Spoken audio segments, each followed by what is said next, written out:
भारत के सभी राज्यों की खबर SNS न्यूज चैनल पर, खबर जो आपको रखे सबसे आगे।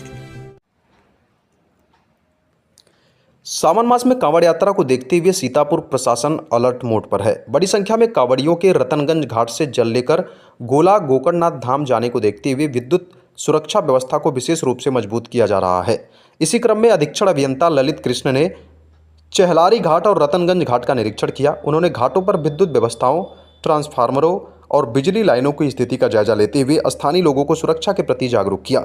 अधीक्षण अभियंता ने बताया कि विभाग यह सुनिश्चित कर रहा है कि कहीं भी ट्रांसफार्मर खुले ना हो और ढीले विद्युत तारों को तत्काल व्यवस्थित कराया जाए। उन्होंने बारिश और बाढ़ के मौसम को देखते हुए लोगों से बिजली के उपकरणों और लाइनों के आसपास विशेष सावधानी दी गई है।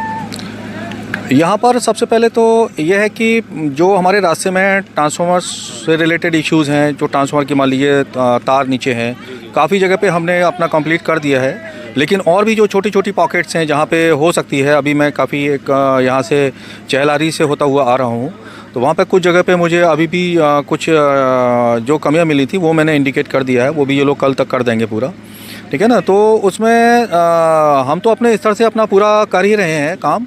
इसमें मेन चीज़ ये होता है कि देखिए, कहीं हमारे स्तर पे तो ये होता है कि ट्रांसफार्मर कोई खुला ना हो, लाइनें नीचे ना हो, जो डिफाइंड रूट्स हैं उस पर मतलब जो भी हैं कोई जो है उसमें चांसेस जो है किसी भी प्रकार की विद्युत दुर्घटना से संबंधित कोई भी घटना ना घटे, इसके लिए हम जो है पूरा प्रयास कर रहे हैं।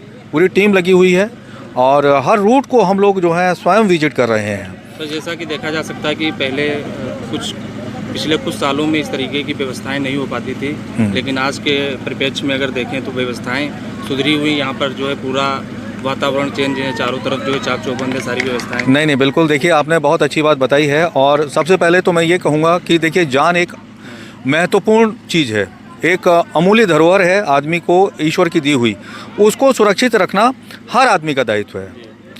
हमारा ये भी है कि भाई ठीक है, हमें अपना सिस्टम तो ठीक करना ही है। साथ ही मैं ये देख रहा हूँ कि अभी मैं जैसे रूट पे से होता हुआ आ रहा था, तो कई जगह छोटे छोटे लोहे के पोल्स वगैरह लगे हुए हैं, जिनमें प्राइवेट पर्सन्स जो होते हैं, जो सजावट करते हैं, तो वो उन्होंने तार ढीले, उसमें लूज़ जो बीच में से कटे हुए तार हैं उन्होंने लगा दिए हैं। और ठीक है कि मतलब उन्होंने एक व्यवस्था को अच्छा करने के लिए, बेहतर करने के लिए बनाया हुआ है। लेकिन अनजाने में कोई आदमी ऐसा मतलब उसमें अगर पकड़ने की कोशिश करे तो LT का करंट उसके लिए एक दुर्घटना का कारण हो सकता है। तो हम लोगों ने उनको यही एडवाइस दी है कि अपने इस सिस्टम को फिर से एक बार ठीक कर लीजिए। बाकी हमने हर जगह जहाँ जिस स्तर पर जो है वो एक चेकिंग के लिए बोलना था वो भी हमने बोल दिया है। साथ में जो एजेंसी उसमें इन्वॉल्व थी उनको भी ये हिदायत दी है कि मतलब उसमें देखिए, किसी के कारण से, ठीक है, आप एक उजाले का काम कर रहे हैं, लेकिन वो सारी चीज़ों को ज़रूर देख लीजिए। मैंने उनको वो चीज़ें भी दिखाई थी जहाँ पे कहीं कहीं लूज़ वायर्स से और जहाँ पे छोटे छोटे कट थे, तो उन्होंने उसको भी कहा है कि हम इसको अविलंब ठीक कर देंगे।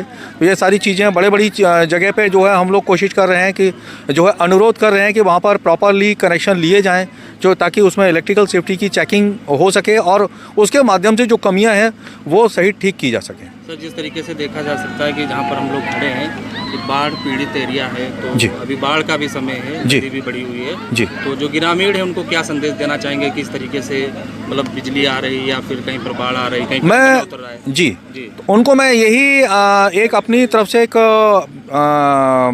जैसे कहना चाहिए कि एक हिदायत देना चाहूँगा कि देखिए, सबसे पहली चीज़ तो ये है कि बारिश के समय में पोल में करंट उतरने के जो चांसेस होते हैं, तो उसके दृष्टिगत उससे दूर रहें। हमारी पूरी टीम लगी हुई है, हम कोशिश कर रहे हैं कि उनको 100% कोई ऐसी किसी पोल में ना रहे, ठीक है ना। लेकिन फिर भी जो है अपने आप को वो किसी भी विद्युत पोल से अपना दूर रखें। अपने घरों में भी वो वायरिंग को प्रॉपरली चेक करके रखें और जहाँ खुले तार हैं उनको ढक के रखें, क्योंकि बारिश के मौसम में इस प्रकार की दुर्घटनाओं की संभावना बहुत बढ़ जाती है।